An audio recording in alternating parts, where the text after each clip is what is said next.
Welcome to this week's Safety Shop Walk video. In today's video, we're going to go over the importance of putting equipment that is no longer not in working condition out of service and what that process looks like.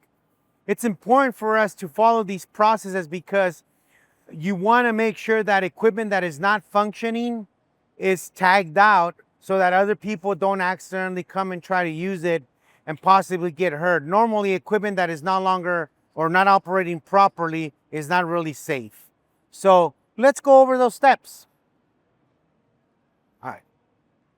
So I'll use this equipment behind me as an example of what I would do. Let's just say I'm ready to use it. And as I'm ready to start using this equipment, I notice that the cable has some fray on it, and it's frayed, and it could actually possibly cause electrocution or so because there's exposed wires. So we don't want to use the equipment that way. Although it might be functioning, it's not safe for us to continue using it that way. So what I would do, the proper step for me to do would be locking out the equipment for one, okay? Immediate lock it out so that no one's using it. As soon as you lock it out, you go to the sling and shackle station and you grab a purple tag which says equipment repair tag. You fill it out, you do the equipment repair tag, and you install that repair tag on the equipment, okay?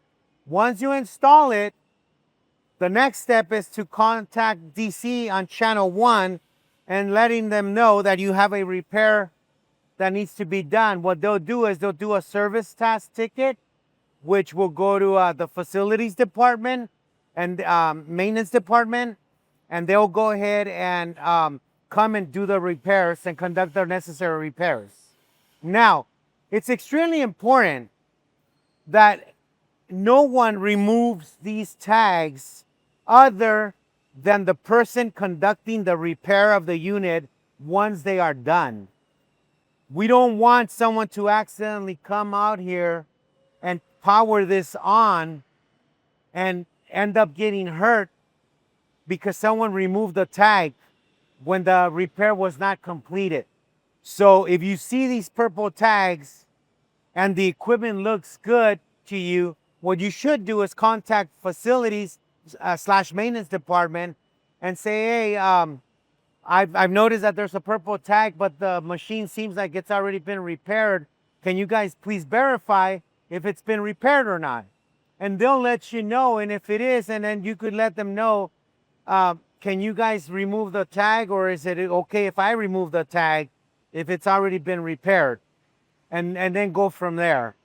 But it is crucial and it's really important for us to make sure we follow these steps.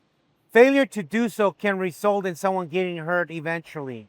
So please follow the steps. And if you have any questions regarding purple tagging of equipment, please let us know right away. The people that are responsible for doing the purple tag are any of the operators. It could be a mechanic, it could be a fabricator, it could be an ASME person. It could even be myself that I want to use something and I come across. So anyone that comes across that condition is the one responsible for purple tagging.